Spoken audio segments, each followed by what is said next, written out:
My name is Ben McLeish, and today we're looking at improving the efficiency of library workflows using Altmetric. The data in Altmetric is quite substantial and allows for quite a lot of interesting new uses by libraries. And so I thought I would go through some of the ones that we've seen from our customers today. First off, a quick bit of information about Altmetric itself, and then we're going to look at four main distinct workflows. That of discovery services, an institutional repository use, especially some more advanced uses than simply tying our badges into it.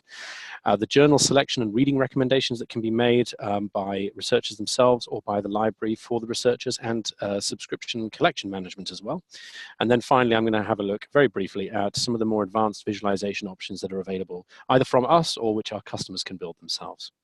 A little bit about Altmetric before we start, I suppose. We track where research is mentioned across the web in news, blogs, social media, policy documents, and Wikipedia and many other places.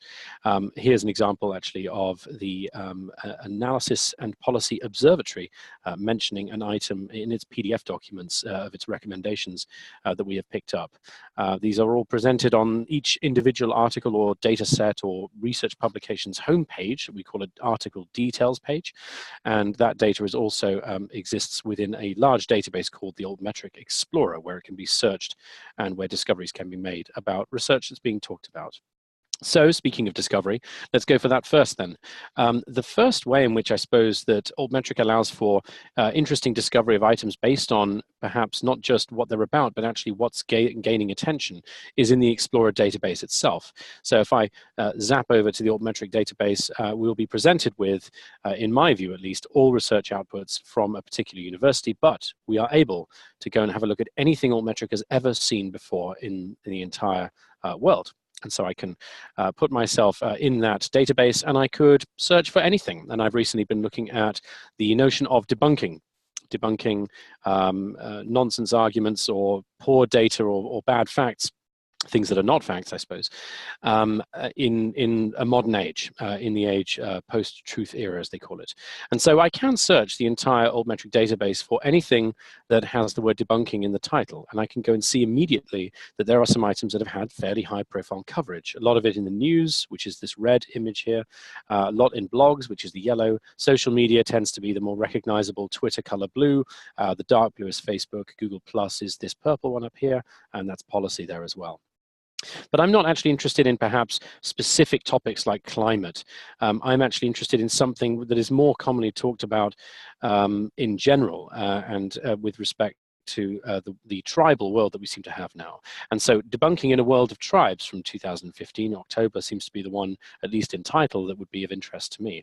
And so I can see and sort of get at this article, or at least realize that it's there, based not just on its subject, but on the fact that it has received some kind of traction, a traction that may be of interest to me. So I can see immediately what sort of news is being talked about. You can see that we're picking up lots of different languages and so forth. I can see the quite substantial attention on Twitter and so forth as well. And so I could begin to read this article. I could go and access it on the publisher's own site. Or I could go and have a look at some of the other items that are also commonly linked to by online conversations. But we don't expect, of course, our users to immediately come to our database. The nice thing about Altmetric is it's very visible outside of that database in the various plugins we offer. The badges themselves can be integrated into repositories, something we'll talk about later, but they can also be put into more standard or recognizable library discovery services, such as Summon. And Summon, here is an example of Summon actually at Huddersfield. And so if you have Summon as a library, you are able for free, with the click of one button in the admin panel, the Summon discovery interface, to add the badges into the library systems that your users are already using. And so if I were to again search for debunking here, I can see I'm getting recommendations already. I've decided to filter by full text online and scholarly peer review. I could, of course, also decide to put stuff from the last 3 years. I can see some of the more recognizable items appearing here already, such as debunking the climate hiatus, which came up in our previous search. And you can see here, of course, the data for it is already there. There are, of course, some other items here as well that have received no attention. And because this is ordered by relevance, I'm also looking at what I'm searching for in terms of just the sheer relevance, where the terms appear. With some, and they appear when they appear in the title, that lends a lot of weight to the relevancy ranking.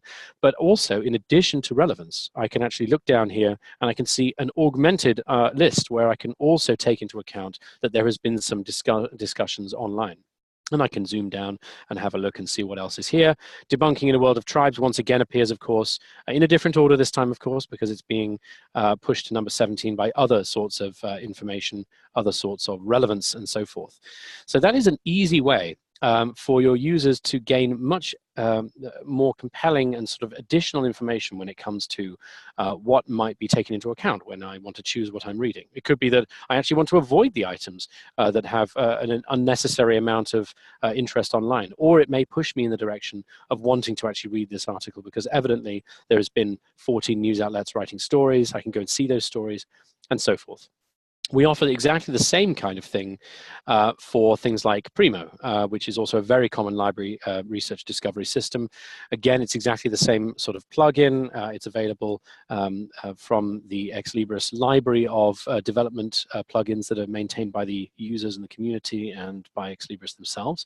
It's also available in EDS. It's not available in WorldCat or any of the OCLC systems as far as I know, but you can always use the Altmetric bookmarklet, which is a sort of a handy, I can show it right now actually, a sort of a handy plugin that allows you very quickly, no matter where you are, let's go to somewhere like Google Scholar.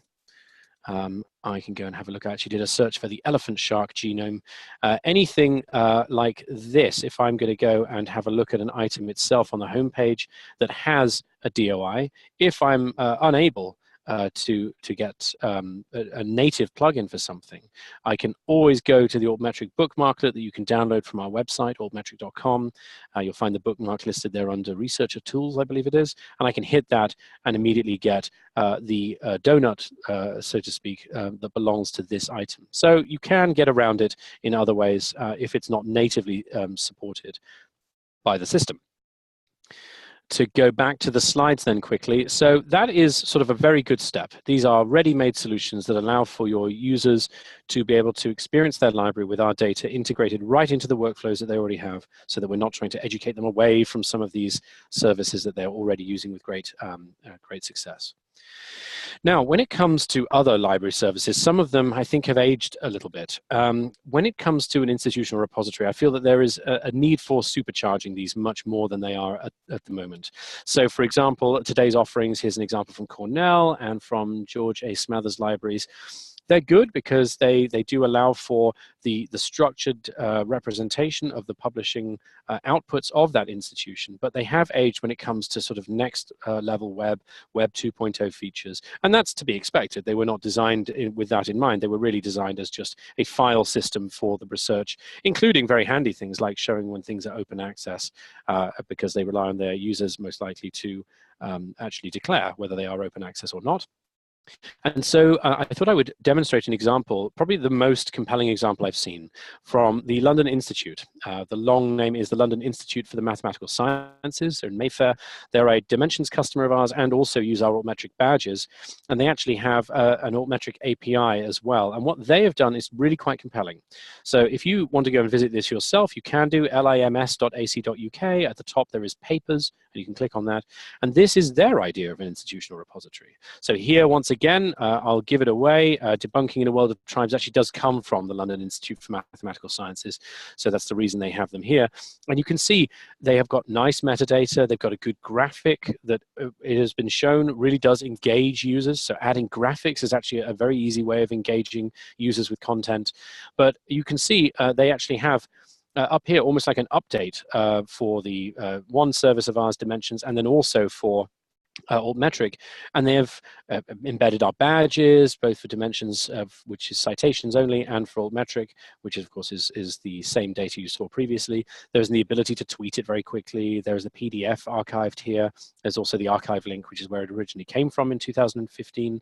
And you can see down here, this is perhaps the most compelling bit of this, is that they have actually added a news feed, which comes from us. They haven't had to add this manually, but it shows you straight away the sort of high-profile high-profile outlets from the news tab, basically, in Altmetric, which has just been simply plugged into this. And that is really what we're after. That is something that we really want to see. This doesn't require a lot of difficult complexity. It does require a license with Altmetric to get the API to do this, but at least putting in these badges is already a way of getting that going. But we envisage that we'll see a lot more clients, including much more relevant external content without the library having to suddenly brush up on a really difficult course or do lots of content management services for their repository all of a sudden. So that's a London Institute. Very, very nice. I really like the fact that their search also immediately switches. It doesn't require you to hit a button to do the search. And you can see if we click on some other items here as well, there's fewer data for it. This one doesn't have any news, so there's no tab at the bottom, but it does have the ability to very quickly just go and visit the Altmetric badge, which you could do either via this up here or by clicking what I just did, the updates item there as well, that will show you all the other places as well. I think that is a necessary step. I think that institutional repositories are extremely important. They are the open access backbone of services like Unpaywall and Copernio. This is something that needs to be enriched and needs to be made sure is a compelling place for researchers to go and find and read data. When it comes to collection management, we would then go back to the Altmetric Explorer itself, so our native database. Within the Explorer, you're able actually to break down any set of results, whether it's the items that have been published by your institution, or whether it's items that correspond to a phrase like seagrass, a word like seagrass. Here I actually did a search for seagrass, looking actually in the full Altmetric database, and I simply then clicked on the Journals tab. So we were at the Highlights and Research Outputs tab before. You can go to the Journals tab as well. I can do this live, actually, if I just minimize that for a moment. If I go and jump into the Explorer here, we're in the full database. We could also just go and have a look at the items that are actually published only by us. I could do that. I could go and break it down by particular departments if I wanted to. So I could see, for example, in the School of Social Sciences, the outputs that come from there that we have at Altmetric have either integrated via a CRIS system or via a repository or even via an Excel upload, which customers are allowed to do. Then I can go and see all the items that are being talked about there. And I could simply go over to the Journals tab. And what will happen now is that it'll show me by journal source or by publication source where the items are most commonly referred to. So I could click on here, and it's organized it by the total number of mentions to begin with. So when it comes to just the sheer number of times something has been mentioned, whether it's a tweet or whether it's a blog entry or whatever, the American Sociological Review is the place where we are getting the most attention. Now, I could decide I actually want to see what is it that policy makers are evidently reading because they have mentioned our data in policy sources that Altmetric is tracking, something like the World Health Organization or Oxfam or similar sort of data. So I can click on this and have it organized by the most mentions there. And now we can see the American Sociological Review is still #1. So is the APSR, and so is the Journal of Marriage and Family. These are the ones that are evidently being read by policymakers a lot. So if I'm a librarian and I want to advise a researcher where to publish if they want to have a policy impact, the places where they are reading are the sources that are being shown in the descending order here. I could go broader, and like I was describing before, I could just decide to say, let's look in the full Altmetric database, take out the School of Social Sciences. I just want to have a clean search of everything. So I've got now all the, I think it's 21 million outputs there are. You can see there's absurd numbers here. But if I did want to, for example, do the seagrass search, I can just search for any item that has the word seagrass in it, and I can see the Marine Pollution Bulletin worldwide. In terms of all of the data we've ever tracked, anything that has the word seagrass in the title tends to be mentioned heavily in total, but when it comes to policy mentions, Marine Ecology Progress Series is the one. Admittedly, these numbers are much lower than what we were looking at before. Social sciences obviously attract a lot more policy attention so far than things like seagrass studies in marine biology, but that trend is changing, we think. It's certainly the opinion of the Seagrass Institute. And they most likely don't know about this kind of attention unless they're using our service. So it is very important to know the sort of the high value places where this is being mentioned. I could also use this to sort of change the way that I do my subscriptions. So if I got rid of seagrass and instead was searching something more general, I don't know, quantum chemistry, again in the title, keywords from the title, I can sort of begin to imagine what I might want to subscribe to if we need a good quantum chemistry journal collection. Even if we're not totally looking at individual articles anymore, we are now seeing the kinds of things that are getting traction online. So in addition to the ones that have high impact factors, they have high citation counts, they are just part of the corpus for quantum chemistry. In addition to that, very much like with the discovery process that existed before in things like Summon and EDS and things like that, you can take this as an adjunct measure of other items that might be quite interesting to look at as well. So that is something that can inform collection management. What should I read? What should I publish in? What should we be reading or subscribing to? This should help with that. And if you want to, you can just simply download these data in the CSV. We don't demand that you use our interface, although we're rather proud of it. This will give me very, very quickly, as you just saw, these items in the order I want them, with the total numbers of mentions and the total mentioned outputs and the blog mentions and news mentions and so forth, so that I could do some analysis offline. If I were a data librarian, I could do that as well. So moving on then, let's have a look at what else we have here. Let me just re-present the screen. So that is a tremendously useful thing to be able to see where journals sort of behave in that way. And I've already shown all this live, so we can skip that. Before I do visualizations, there is one other item as well, which I actually had up on screen before. You can describe, you can very quickly work out how a different institution is comparing to your institution. So customers, when they join us, will be implemented with an Explorer interface that includes both everything, so the full Altmetric database, and this My Institution Only tab, which again is the product of what is it, a CRIS integration or repository integration, or an integration with a CSV spreadsheet of your publications, then author names and the departments they belong in. And you can see very, very quickly, here are the items that come from us. This is our top line information. From this fictional university that we made up so that we could show you this data, I can see how many outputs have been tracked in total, how many actually have attention, because some of them are now being tracked by us, but they've not been mentioned anywhere yet, and the total number of mentions. And I can see the breakdown. So about almost 70% of all the attention we get, if we're just looking at raw numbers, is from social media. So my social media manager is getting a phone call from me tomorrow because that is clearly the place where we are going to be most popular in terms of our outreach. We get the sense of how news and blogs breaks down. We can see in one tab as well, patents and policy documents as well, and so forth, so that we can see that too. We can see the people who are talking about us the most. So Linda Snyder 2015 is the top engaging Twitter account. We can see the top articles. We can see where they're published. So Nature is by far winning 25% of the outputs with almost 50,000 mentions, 45,000 mentions. The latest news highlights, the breakdown by region and country. But the nice thing is you can do this with any institution you want. So I can move away from Lilliput University and go and search the full Altmetric database, and I can add my own scholarly identifiers, up to 25,000 a time. And so what I did was I went to our Dimensions service, which has the outputs of about 80,000 institutions worldwide, and I simply downloaded the last 3 years worth of data from Imperial College London. 16 to 18. You can see they have an unbelievable amount of output for those 3 years, almost 20, getting on for 25,000 items. So I had to sort of do that, limit it to just those 3 years. And I can just take these and pop them into our database and say, dear Altmetric database, these 22,000 items, these almost 23,000 items here, that are all DOIs, what is there? What sort of attention is there for that?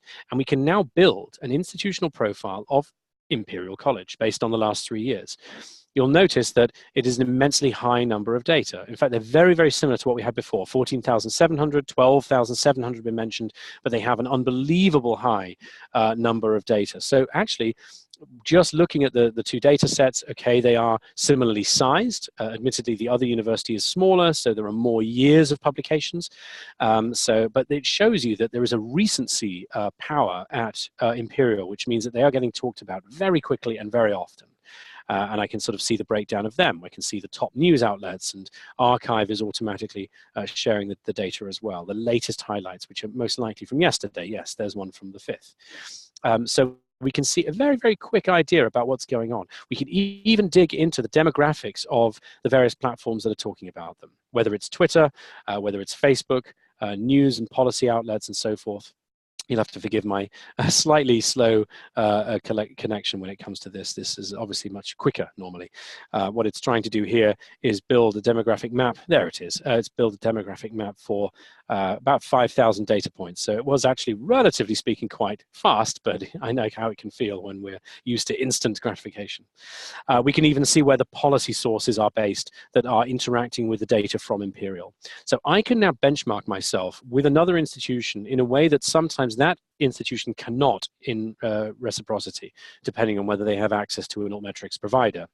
And I can see sort of where the dominant attention is. If I wanted to, and I wanted to have a look at, for example, news, so I could go and see sort of where, what countries are interacting with this the most, I could, if I wanted to see the news stories here, simply click on that country and go and see the audience to Imperial College London in news in the US for the last 3 years. And I can get a sense of where they're engaging, how their press releases might be being distributed, and so forth. So that is something very useful as well. If you're ever looking at ways of trying to collaborate or ways of trying to up your game so that you're more competitive against them, this is one of the ways that it can be done. Finally, the visualizations that I promised. I will show you, because there is actually only one slide for it, I'll show you the visualization right away. So we can build interfaces that will look at entire therapeutic areas or groups of articles based on a particular type of subject term, I suppose is the best thing. Here we're using mesh subject headings. And so here you are looking at an advanced view using the Altmetric API of all the different journals that publish within epilepsy. So whichever medical subject term fits with that, and we've broken it down by journal. So in terms of numbers of articles, these bubbles get larger or smaller, which means that epilepsia easily publishes the most articles out there. I can even click in and have a look, and I can see the behavior of some of these articles. When they were published, the citations, which we added from a different service, can be added by customers as well if they have a good citation API out there. The mentions of Altmetric over time, so it really shoots up. I think actually these data sets go back to 2010. I can see things like author heat maps if you have an institutional disambiguation engine that has geographical information. And by the way, you are very welcome to use Digital Science's GRID database, grid.ac. This is a free CC0 database, which allows you to download the database to build exactly this kind of a view, where you could essentially overlay where the authors come from by passing it through that data set. But most importantly is the way that these visualizations can be, of course, enlarged. So, I mean, these are really all different journals. They will start to have names as I move in.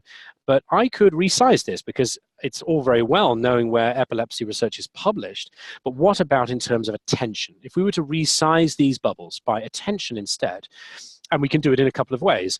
We could say just total numbers of mentions added together. Or we could say, what's the 75th percentile like? Is that number high or low? And so if I just do the total or metric mentions, you get actually quite a similar view. It's slightly smaller because there are fewer numbers, but epilepsia is still dominant. It's 10,000 articles that could have been mentioned one time each, and they would still have a total mention score of over 10,000, right? But if we say, what is the deal with the 75th percentile? When we look at the 25th percent down from 100, is that number high? Is that article that's sitting there, is the level of attention high or is it low?